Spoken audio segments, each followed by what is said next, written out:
Using guide. Take out the water reservoir. Pour potable water into the water reservoir. 0.63 gallons to 0.4 liters of water at most at one time, then put the water reservoir back. Plug in the power cord. The screen will be on and you can operate the appliance by touching the power button on the control panel. The water in the tank will decrease during ice making. While the ice maker is on, verify water levels periodically. If the water pump can't pump out water, the ice maker will stop automatically, and the add water indicator will on, and the ice indicator will flash.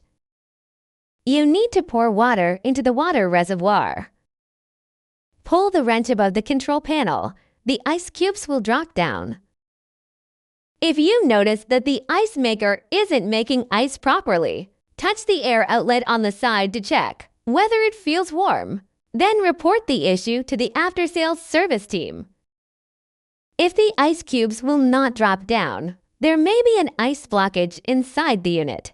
Gently shake the unit and then pull the wrench above the control panel again.